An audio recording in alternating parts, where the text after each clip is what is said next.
Sometimes people say, never listen to broke people. They don't know what they're talking about. I disagree.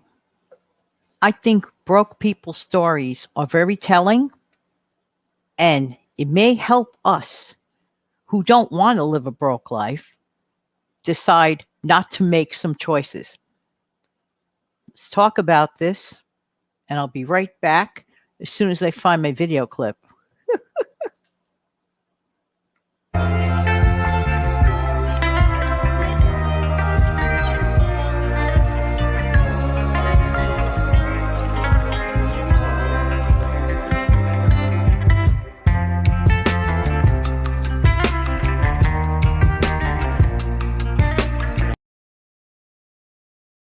Morning, good morning. I'm Janet from New York City. I love helping people keep some more of their own hard-earned money. Could that be you? How you doing today? Welcome, welcome, welcome. Thanks for being here on a Sunday morning. I do appreciate you. It's all how you look at something. Somebody could say, don't take advice from broke people. I kind of understand what they're saying, but I kind of disagree with it. And the reason why I disagree with it is that some of the stories that people who got themselves into that predicament may help someone else not to get into that predicament. I could tell you this much, and anyone who has ever been broke would agree. Being broke is no joke, especially in today's society. But I do believe that there are some decisions or choices that broke people make. And by the way, there are even higher income people who end up technically broke because they have made not the greatest choices, okay? With their financials, they don't budget, or the money is allocated into the wrong areas, and they're overly spending food money outside eating out as opposed to cooking at home. You see where I'm going with this.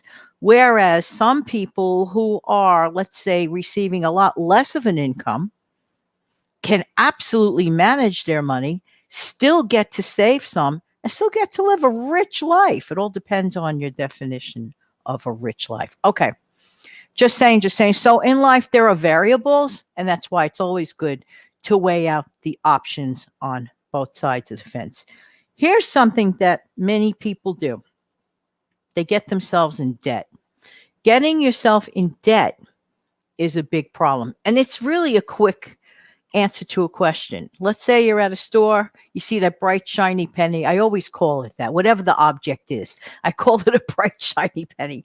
Let's suppose you're shopping with someone and they see this bright, shiny penny, and you know them personally well. You kind of know where their finances are. And in your mind's eye, you're saying to yourself, gee, I hope that person does not make that impulse purchase, right? Okay. And many times people will take out that piece of plastic. You can't really tell someone what to do. They're going to do what they're going to do, right? You can only suggest. They're going to do whatever they want to do anyway. So they take out that piece of plastic, which at that moment does not feel like real money.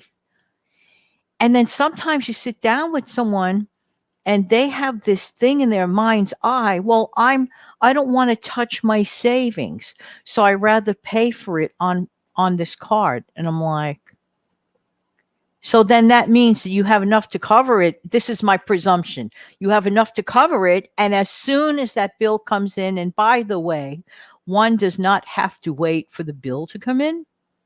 So that's another secret. Pay it off quickly. Even if you make a half a payment before the bill comes in, then when the bill comes in, finish it, making that payment right away.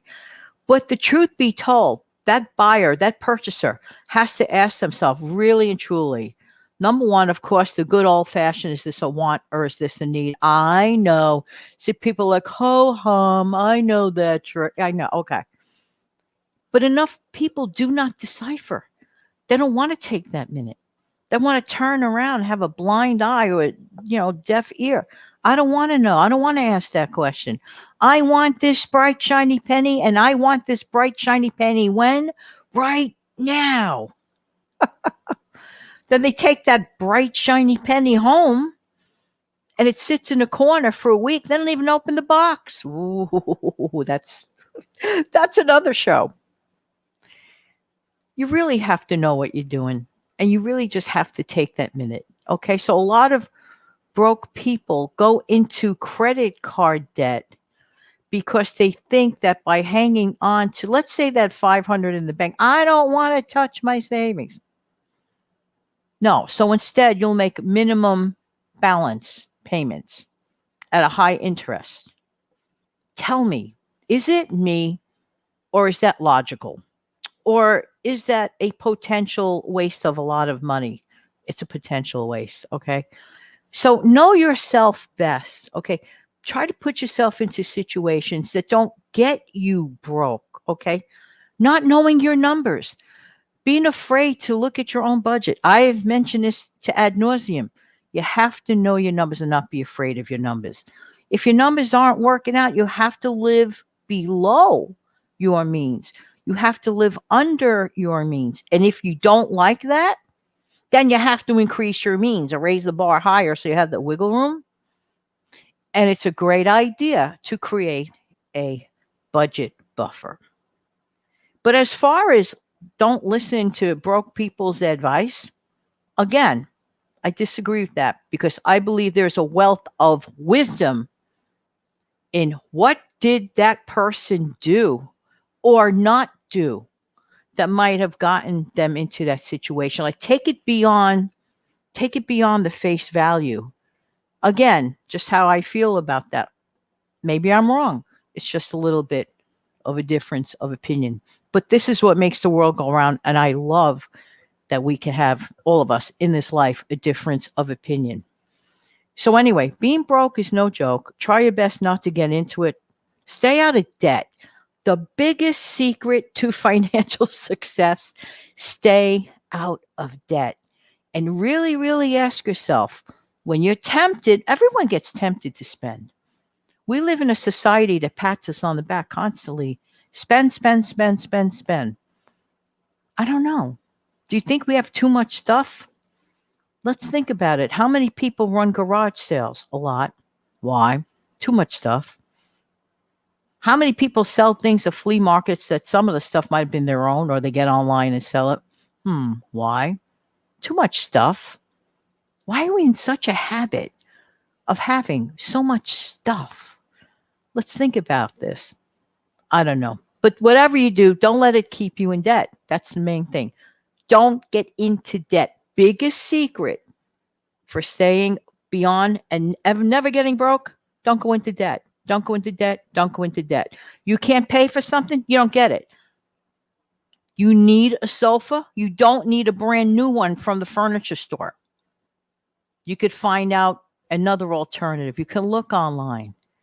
You could go to the thrift store. Sometimes you may be shocked to see what's out there of good quality. Some of the older stuff is really, really good. Be open to alternatives that don't cost that shocking high sticker price. Keep an open mind. Stay out of debt. Live below your means. Follow the rules of the old-fashioned folks, the folks that lived through the Depression. Look up some of their information. Take advantage of the gazillion content creators on this platform that give sound information. There you go. All right. I hope I helped at least one person today. Have an amazing, fantastic day. Take good care.